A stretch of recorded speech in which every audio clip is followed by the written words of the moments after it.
बिहार की राजनीति में मंगलवार को बड़ा बदलाव देखने को मिला। भोजपुरी पावर स्टार और चर्चित नेता पवन सिंह ने बीजेपी में वापसी कर ली। खास बात यह रही कि इस दौरान उनकी सुलह पूर्व केंद्रीय मंत्री और राष्ट्रीय लोक समता पार्टी के अध्यक्ष उपेंद्र कुशवाहा से भी हो गई। इस घटनाक्रम ने न सिर्फ राजनीतिक हलचल को तेज कर दिया, बल्कि शाहबाद इलाके में एनडीए की संभावनाओं को भी मजबूत कर दिया है।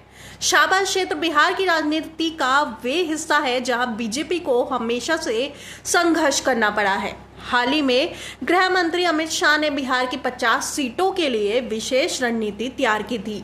इन 50 सीटों में से 22 सीटें शाहबाद की थी। बीजेपी के लिए ये क्षेत्र इसलिए अहम है क्योंकि यहाँ पार्टी का प्रदर्शन लगातार उतार चढ़ाव भरा रहा है। 2015 के विधानसभा चुनाव में एनडीए को इन 22 सीटों में से महज 6 पर जीत मिली थी। हालांकि 2019 लोकसभा चुनाव में बीजेपी ने जोरदार वापसी की और शाहबाद की चारों लोकसभा सीटों अपने नाम कर ली, लेकिन 2020 विधानसभा चुनाव में हालत बिगड़े और पार्टी सिर्फ 2 सीटों पर सिमट गई। 2024 के चुनाव में बीजेपी ने तरारी और रामगढ़ में जीत दर्ज कर वापसी के संकेत दिए, लेकिन उसी साल हुए लोकसभा चुनाव में चारों सीटों पर हार का सामना करना पड़ा। 2024 लोकसभा चुनाव में काराकट सीट पर पवन सिंह और उपेंद्र कुशवाहा आमने सामने थे।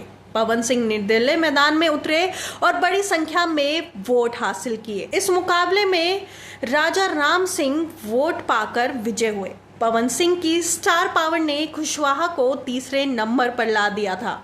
इस चुनाव में सबसे दिलचस्प पहलू ये रहा कि पवन सिंह के मैदान में उतरने से कुशवाहा का कोर वोट बैंक, खासकर युवा और भोजपुरी प्रेमी, बिखर गया।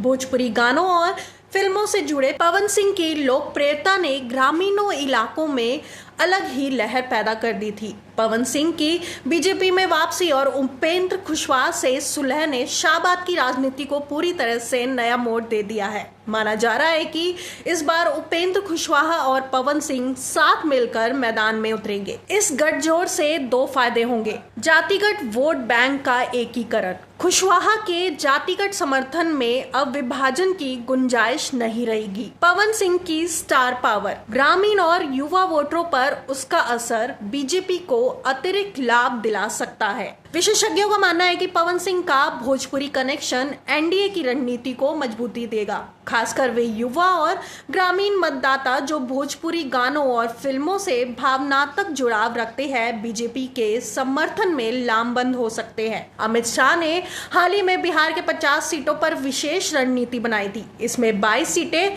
शाहबाद की है। पवन सिंह और उपेंद्र कुशवाहा का साथ आना इस रणनीति को बड़ा सहारा देगा। बीजेपी का मानना है कि यह समझौता चुनावी समीकरण को बदल सकता है और शाहबाद में एनडीए की स्थिति को मजबूत बना सकता है। पवन सिंह की बीजेपी में वापसी और उपेंद्र कुशवाहा से उनकी सुलह सिर्फ 2 नेताओं का व्यक्तिगत मेल नहीं है, बल्कि ये शाहबाद की राजनीति में बड़ा बदलाव है। ये गठजोड़ जातिगत समीकरण और स्टार पावर का अनोखा संगम है जो एनडीए को आगामी चुनावों में बढ़त दिला सकता है। अब देखना होगा कि ये नई जोड़ी बीजेपी की रणनीति को कितना सफल बनाती है और शाहबाद की 22 सीटों पर एनडीए का प्रदर्शन कैसा रहता है। लेकिन इतना तय है कि पवन सिंह और उपेंद्र कुशवाहा की ये दोस्ती शाह की चुनावी बिसात में गेम चेंजर साबित हो सकती है।